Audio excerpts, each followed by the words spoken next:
జై శ్రీకృష్ణ. అనగనగా ఒక ఊరిలో రాజు అనే వ్యక్తి ఉన్నాడు.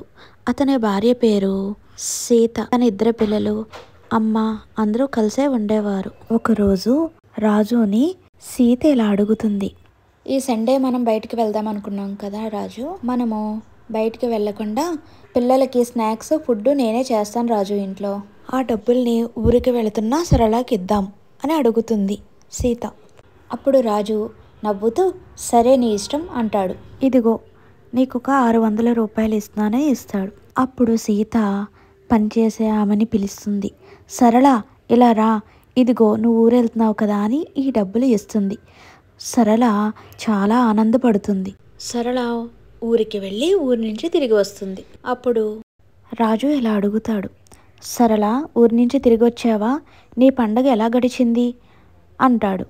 అప్పుడు సరళ నవ్వుతూ మీరిచ్చిన 600తో మా పండగ చాలా బాగా జరిగింది అని అంటుంది నవ్వుతూ. పండగ 600తో బాగా జరుగుతుందేంటి, ఇలా అంటుంది ఏంటి అని సరళ పండగ 600తో సరదాగా గడుస్తుందేంటి, నాకు అర్థం కాలేదు అంటాడు. అప్పుడు సరళ మా ఊరిలో పండక్కి జాతర జరుగుతుందండి, జాతర కోసం మా పిల్లలిద్దరికీ, పాపకి ఒక గౌను, బాబుకి ఒక జత బట్టలు కొన్నానండి, దాని నిమిత్తం 300 అయ్యాయ్యా. అక్కడ గుడికి వెళ్ళడానికి పువ్వులకి కొబ్బరికాయకి ఇవన్నిటికీ 50 రూపాయలు అయ్యాయి. పిల్లలిద్దరికి జత చెప్పులు తీసుకున్నామయ్యా, దానికి ఒక 150 అయ్యా. మా పిల్లలిద్దరూ జెయింట్ విల్లు రంగుల రాట్నం దానికి ఇంకొక 40 రూపాయలు అయ్యాయ్యా. మా అందరికీ స్వీట్స్కి ఇంకొక 50 రూపాయలు అయ్యాయ్యా. ఇంకా 10 రూపాయలు ఉంటే పిల్లలిద్దరూ డిబ్బీలో వేసుకున్నారయ్యా అన్నది సరళ చాలా సంతోషంగా. సరళ మాటలు విన్న రాజుకి అసలు ఏమీ అర్థం కాలేదు. తన అమ్మ దగ్గరికి వెళ్ళాడు.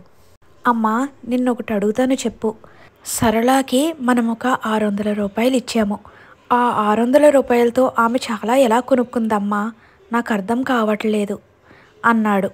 అప్పుడు వాళ్ళమ్మ నవ్వుతూ నీ చిన్నప్పుడు మీ నాన్నగారికి చాలా తక్కువ డబ్బులు వచ్చేవి, వాటితో మనమందరూ చాలా సంతోషంగా ఉండేవాళ్ళం, కానీ ఇప్పుడు చాలామంది కుటుంబాల్లో ఎంత వచ్చినా సరిపోవట్లేదు, ఎందుకంటే విలాసమైన జీవితాన్ని అందరూ కోరుకుంటున్నారు.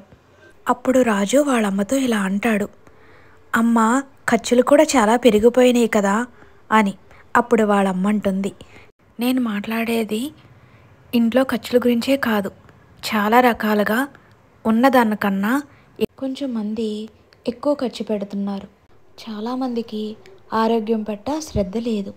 ఇది వరకు చాలామంది తినడం కోసం సంపాదించేవారు, ఇప్పుడు సంపాదించడం కోసమే బతుకుతున్నారు, ఇలా కొంచెం మంది ఇలానే ఉంటున్నారు అన్నారు.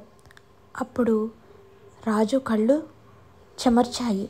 అవునమ్మా, సీత చాలా మంచి పని చేసింది సరళకి డబ్బులిచ్చి, ఇప్పుడు నాకు అర్థమయ్యింది సరళ ఎందుకు అంత సంతోషంగా ఉందో అని. అవునమ్మా, ఇప్పుడు మాకు మళ్ళీ చాలామంది ఇలాగే ఉంటున్నారు, ఉన్న దాంట్లో సరిపెట్టుకోకుండా ఏదో కావాలని ఉన్న ఆరోగ్యాన్ని మనశ్శాంతిని పోగొట్టుకుంటున్నారు అని అంటాడు చాలా బాధగా. ఈ కథలో నీతి ఏమిటంటే ఉన్న దాంట్లో తృప్తి చెందాలి. మనలో చాలామంది పెద్ద పెద్ద వాటి కోసం చూసి చిన్న చిన్న సంతోషాలని కోల్పోతున్నారు.